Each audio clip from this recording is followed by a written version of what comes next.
BEd BSc part second online classes में आपका स्वागत है। अपन बात कर रहे हैं मानव प्रजातियों का वर्णन।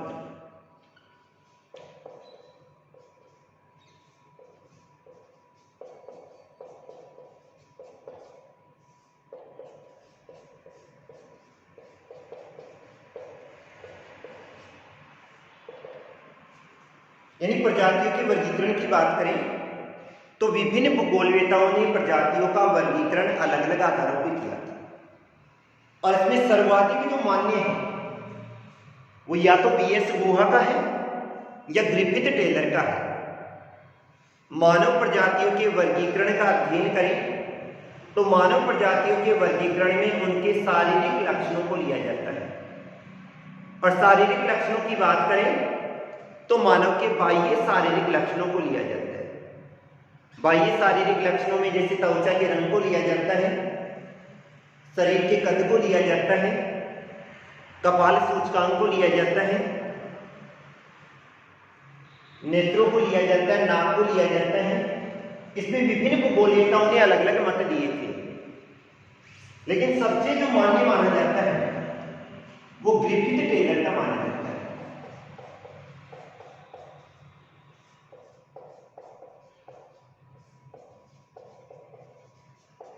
तो ग्रिफिथ टेलर के अनुसार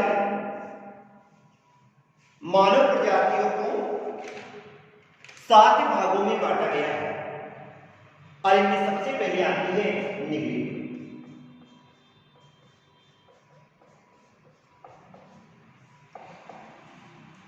निग्रिटो जो कि विश्व की सबसे प्राचीनतम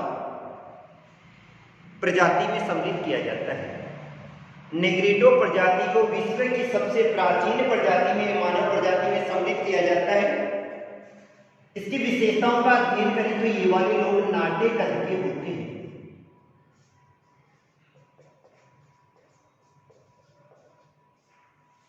इनका कद कैसा पाया जाता है? नाटा कद होता है, छोटे होते हैं, त्वचा का रंग चॉकलेटी होता है,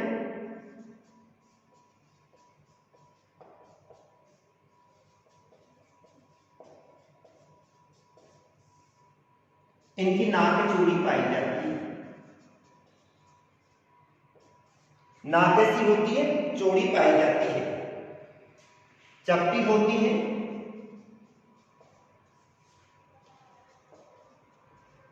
इनका जबड़ा बाहर की ओर निकला हुआ होता है।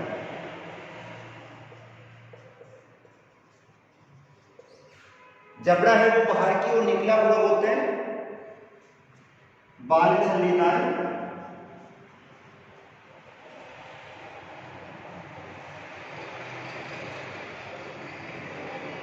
सिर लंबा होता है,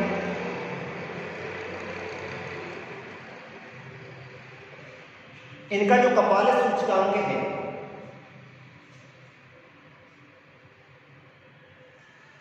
वो 70 से कम पाया जाता है। निग्रिटो प्रजाति का अध्ययन करें तो निग्रिटो प्रजाति जो कि यानी मानव प्रजातियों की सबसे प्राचीन प्रजाति के अंतर्गत लिया जाता है, अर्थात ये वाली यानी सबसे प्राचीन प्रजाति है। शारीरिक लक्षणों का अध्ययन करें तो ये वाले लोग नाटे कद के होते हैं, यानी इनका कद कैसा पाया जाता है? छोटा कद होता है। इनकी त्वचा का रंग चॉकलेटी होता है, यानी भूरे से लेके काला होता है। किसके समान होता है? चॉकलेट के समान होता है। नाक इनकी चौड़ी पाई जाती है लेकिन चपटी होती है और इनका जो जबड़ा होता है वो कैसा होता है? बाहर की ओर निकला हुआ होता है। इनके बाल छल्लेदार होते हैं, यानी घुंघराले होते हैं, बद्दे होते हैं लेकिन काले होते हैं। सिर लंबा पाए जाते हैं और सिर का जो कपाल सूचकांक है वो 70 से कम पाया जाता है। अब ये वाली प्रजाति कहां पाई जाती है? ये वाली प्रजाति अफ्रीका के कांगो बेसिन में पाई जाती है। इस प्रजाति का जो मुख्य निवास क्षेत्र माना जाता है वो कौन सा? अफ्रीका का कांगो बेसिन है। इसके अलावा युगांडा है,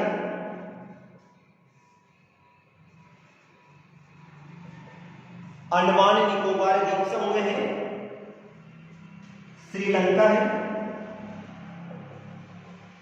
और मलाया प्रायद्वीप में पाए जाते हैं।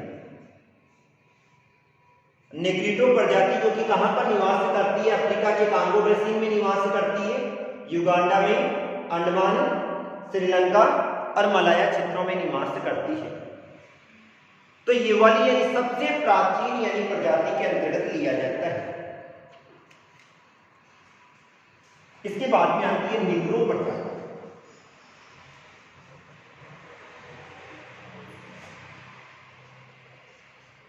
दूसरे नंबर की जो प्रजाति है वो कौन सी है? निग्रो प्रजाति। निग्रो प्रजाति की जो उत्पत्ति हुई थी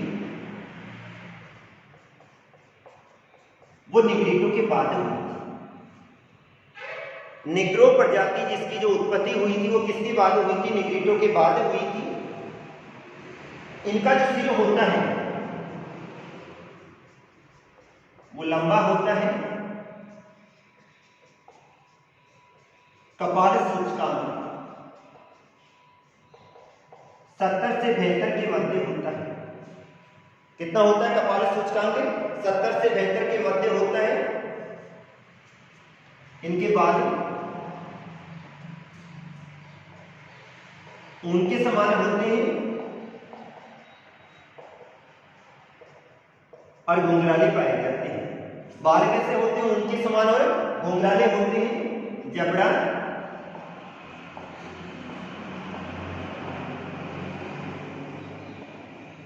बाहर की ओर निकला हुआ होता है, यानी जबड़ा थोड़ा सा बाहर की ओर क्या होता है? निकला हुआ होता है। नाक चौड़ी होती है, छोटी होती है और चपटी पाई जाती है। शरीर का कद भी कैसा होता है? छोटा होता है।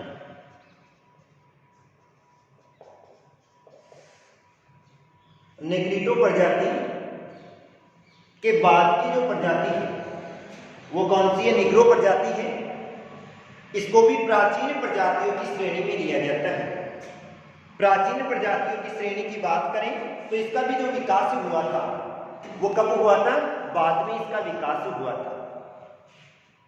इसके शारीरिक लक्षणों की बात करें तो इन लोगों का सिर कैसा होता है? लंबा होता है, कपाल सूचकांक 70 से 72 के मध्य होता है, बाल उनके समान कैसे होते हैं? घुंघराले होते हैं और इनका जो जबड़ा होता है वो कैसा होता है? बाहर की ओर निकला हुआ होता है। इनकी नाक चौड़ी होती है, छोटी होती है, चपटी होती है और शरीर का जो कद होता है वो शरीर का कद कैसा पाया जाता है? छोटा ही पाया जाता है। ये वाली जनजाति कहाँ निवास करती है? तो ये वाली जनजाति एशिया में निवास करती है और एशिया के कौन से क्षेत्र हैं? पापुआ में है और न्यू गिनी द्वीपों में निवास करती है। कहां पर निवास करती है? पापुआन में निवास करती है और न्यू गिनी वाले क्षेत्रों में निवास करती है। अतः इसके और निग्रो और निग्रोइड दोनों के लक्षण कैसे पाए जाते हैं? मिलते जुलते पाए जाते हैं। अब तीसरी बात करते हैं अपन ऑस्ट्रेलोइड प्रजाति।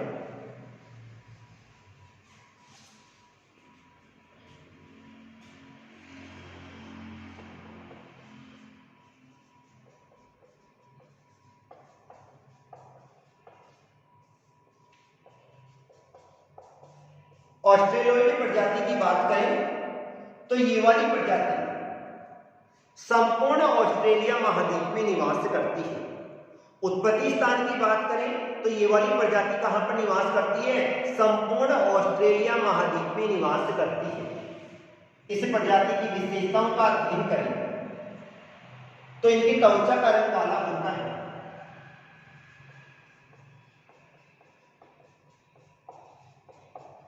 यानी इनकी त्वचा का रंग कैसा पाया जाता है? काला पाया जाता है। इनके जो बाल होते हैं वो ऊन के समान होते हैं और कैसे पाए जाते हैं? घुंघराले पाए जाते हैं। बाल कैसे होते हैं? ऊन के समान होते हैं। कैसे होते हैं? घुंघराले होते हैं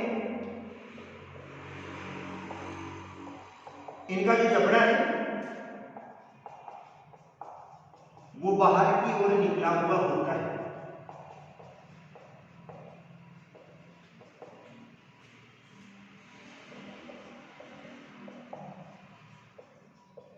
नाक मध्य में चौड़ी होती है।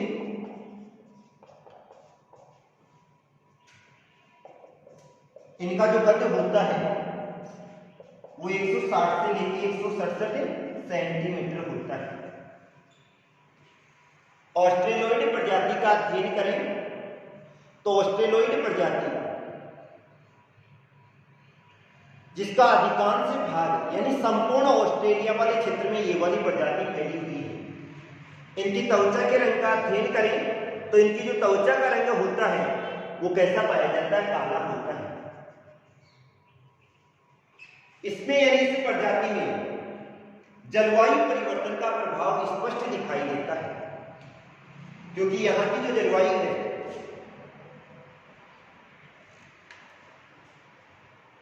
उस जलवायु के कारण से यहाँ के लोगों की त्वचा का रंग कैसा हो जाता है? काला हो जाता है। इनके जो बाल होते हैं वो किसके समान होते हैं? ऊन के समान होते हैं। कैसे पाए जाते हैं? घुंघराले पाए जाते हैं। इनका जबड़ा बाहर की ओर निकला हुआ होता है। नाक मध्य में चौड़ी होती है। कद कैसा होता है? 167 से लेके 160 से लेके 167 सेंटीमीटर होता है। इसके बाद में आता है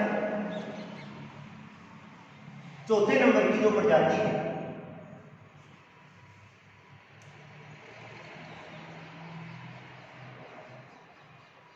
भूमध्य सागरीय प्रजाति।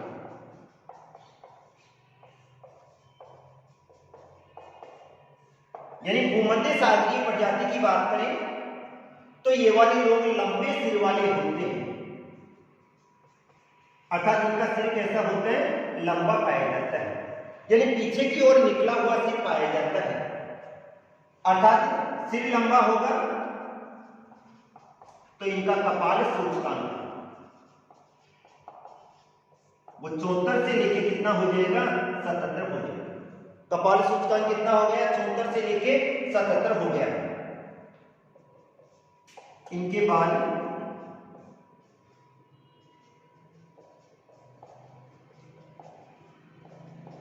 अल्प घुंघराले पाए जाते हैं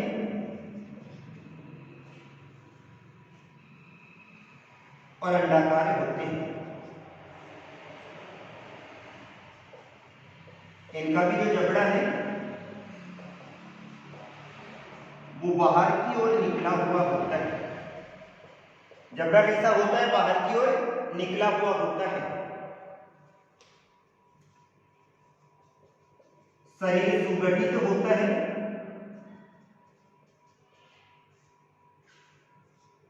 और जो इनका कद होता है, कद कितना पाया जाता है? उसका 160 था, इसका 160 से लेके 170 सेंटीमीटर। त्वचा का जो रंग है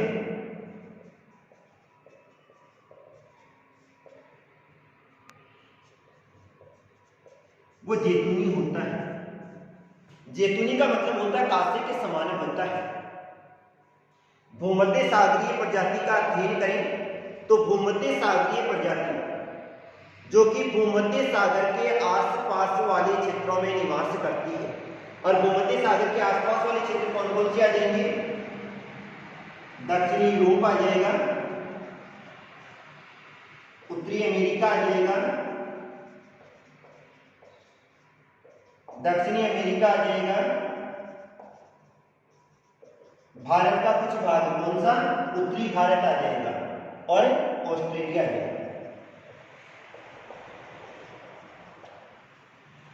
भूमध्य सागरीय प्रजाति जो कि भूमध्य सागर के आसपास वाले क्षेत्रों में निवास करती है, ये वाली प्रजाति दक्षिणी यूरोप, उत्तरी अमेरिका, दक्षिणी अमेरिका, उत्तरी भारत और ऑस्ट्रेलिया में निवास करती है। शारीरिक लक्षणों की बात करें तो इन लोगों का सिर कैसा होता है? लंबा होता है, नारियल के समान होता है। इनका जो कपाल सूचकांक होता है वो 74 से लेकर 77 के मध्य पाया जाता है। इनके जो बाल होते हैं वो कैसे होते हैं? अल्प घुंघराले होते हैं, और बालों की जो ऊर्ध्व काट काटते हैं वो कैसी होती है? अंडाकार काट होती है। कैसी होती है? अंडाकार होती है।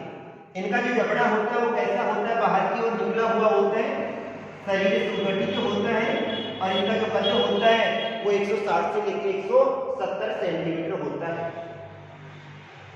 इनकी जो त्वचा का रंग होता है वो कैसा पाया जाता है? जैतूनी होता है। जैतूनी का मतलब कांसे के समान होता है, क्योंकि ये वाले लोग ऐसे क्षेत्र में निवास करते हैं जहाँ की जलवायु न तो उष्ण होती है न शीत होती है, और मानव निवासी हेतु भी अनुकूल पाई जाती है। अतः इनकी त्वचा का रंग कांसे के समान यानी जैतूनी होता है।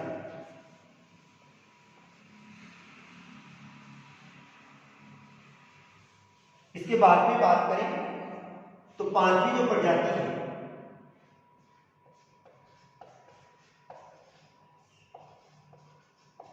वो है नार्डिक प्रजाति। नार्डिक प्रजाति की बात करें तो ये वाली वर्तमान में विकसित प्रजाति है। इनमें प्रजातीय मिश्रण पाया जाता है। नार्डिक प्रजाति जो कि वर्तमान में विकसित प्रजाति है, और इसमें वर्तमान प्रजातियों के मिश्रण से इस प्रजाति का क्या हुआ है? निर्माण हुआ है। इनका जो कपाल सूचकांक होता है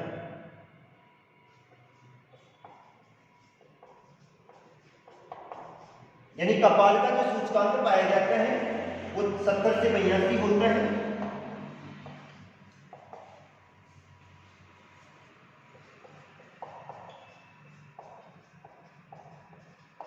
इनके जो बाल होते हैं वो कैसे पाए जाते हैं? लहरदार होते हैं, नाक लंबी होती है,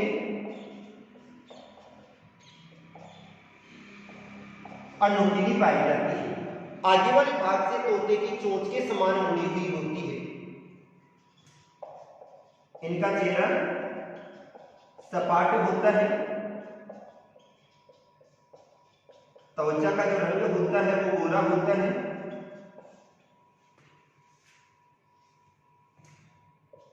कद 168 से 172 सेंटीमीटर होता है। और वर्तमान में ये वाले लोग यूरोप वाले क्षेत्र में निवास करते थे, लेकिन वर्तमान में ये लोग उत्तरी अमेरिका और साथ में दक्षिणी अमेरिका में भी निवास करते हैं। कहां पर? उत्तरी अमेरिका और दक्षिणी अमेरिका दोनों में निवास करते हैं। तो नार्डिक प्रजाति की बात करें तो इन लोगों का जो कपाल सूचकांक होता है वो कितना होता है? 70 से लेकर 82। वर्तमान में विकसित प्रजाति है, कपाल सूचकांक 70 से लेकर 82 होता है। इनके बाल कैसे होते हैं? लहरदार होते हैं, कम घुंघराले पाए जाते हैं। इनकी नाक लंबी होती है, और नाक कैसी होती है? नुकीली होती है, अर्थात नाक का आगे वाला जो भाग होता है वो तोते की चोंच के समान कैसा होता है? मुड़ा हुआ होता है। इनका जो चेहरा होता है वो सपाट होता है, और जो त्वचा का रंग होता है वो कैसा पाया जाता है? गोरा पाया जाता है। कद 168 से लेकर 172 सेंटीमीटर पाया जाता है। ये वाली प्रजाति यूरोप वाले क्षेत्र में, उत्तरी अमेरिका और दक्षिणी अमेरिका में निवास करती है। अब अपन अध्ययन करते हैं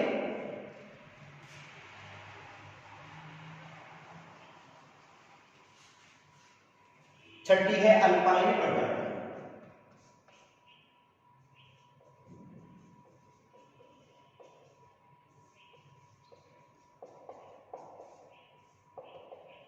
अल्पाइन प्रजाति की बात करें तो ये वाली नवीन विकसित प्रजाति है, अर्थात इस प्रजाति का विकास भी अभी हुआ है। तो अल्पाइन प्रजाति जो कि नवीन विकसित प्रजाति है, इनका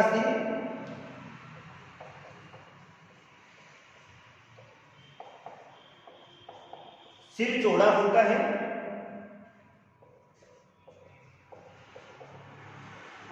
कपाल का जो सूचकांक पाया जाता है 82 से लेकर 85 के मध्य होता है, अर्थात सिर चौड़ा होता है, कपाल सूचकांक 82 से 85 के मध्य। इनके बाल हैं सीधे होते हैं, लंबे होते हैं और काले पाए जाते हैं।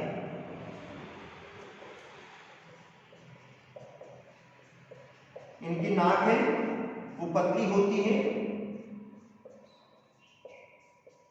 त्वचा का जो रंग होता है वो भूरे से लेके सफेद होता है,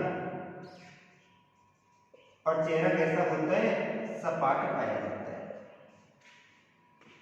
ये वाली प्रजाति दक्षिणी पूर्वी यूरोप महाद्वीप में निवास करती है। अल्पाइन प्रजाति जो कि नवीन विकसित प्रजाति है। नवीन विकसित का मतलब है इस प्रजाति का विकास अभी वर्तमान में हुआ है। विशेषताओं का अध्ययन करेंगे। इनका सिर कैसा होता है, चौड़ा होता है।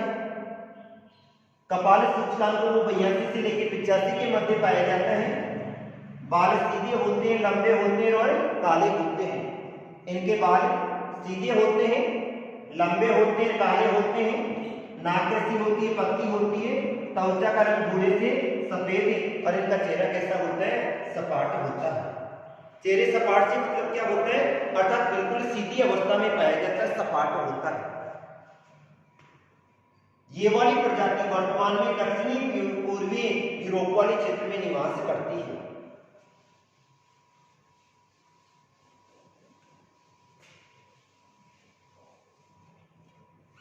और लास्ट आती है 7वीं प्रजाति। ये वाली है मंगोलाइड प्रजाति।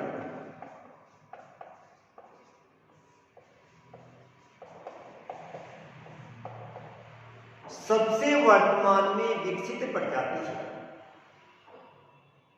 मंगोलाइड प्रजाति, जो कि वर्तमान में विकसित नवीनतम प्रजाति है। और अधिकांश जितनी भी जनजातियां आती है उनका जो संबंध पाया जाता है वो कौन सी प्रजाति से पाया जाता है, मंगोलाइड प्रजाति से ही पाया जाता है। इसकी जो विशेषताएं होती है वो अल्पाइन प्रजाति से मिलती जुलती होती है।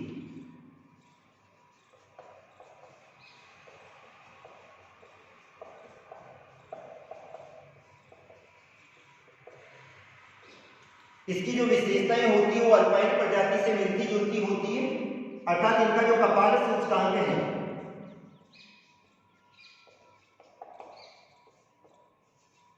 वो 85 से लेकर 90 के मध्य होता है। कपाल सूचकांक कितना होता है, 85 से 90 के मध्य होते हैं। बाल कैसे होते हैं, सीधे पाए जाते हैं।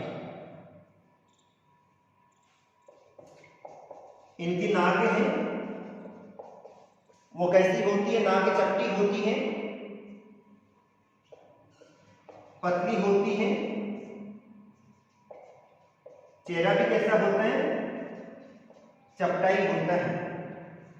त्वचा का रंग गोरे से पीला होता है। और ये वाली प्रजाति दक्षिणी पूर्वी एशिया में निवास करती है। मंगोलाइड प्रजाति जिसके संपूर्ण लक्षण अल्पाइन प्रजाति से मिलते जुलते होते हैं।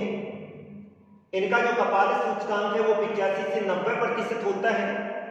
इनके बाल कैसे होते हैं, सीधे होते हैं। नाक चपटी होती है, पतली होती है। चेहरा भी कैसा होता है, चपटा पाया जाता है। त्वचा का रंग गोरा होता है, गोरे से लेकर पीले तक पाया जाता है।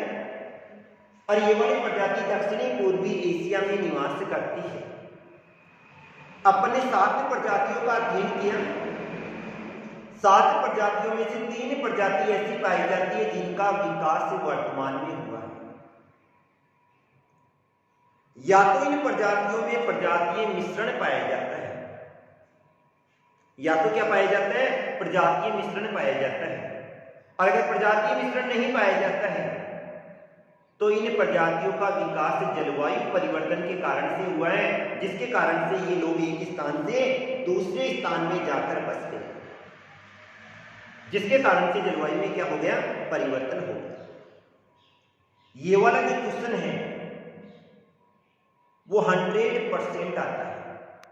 आज के लिए इतना ही।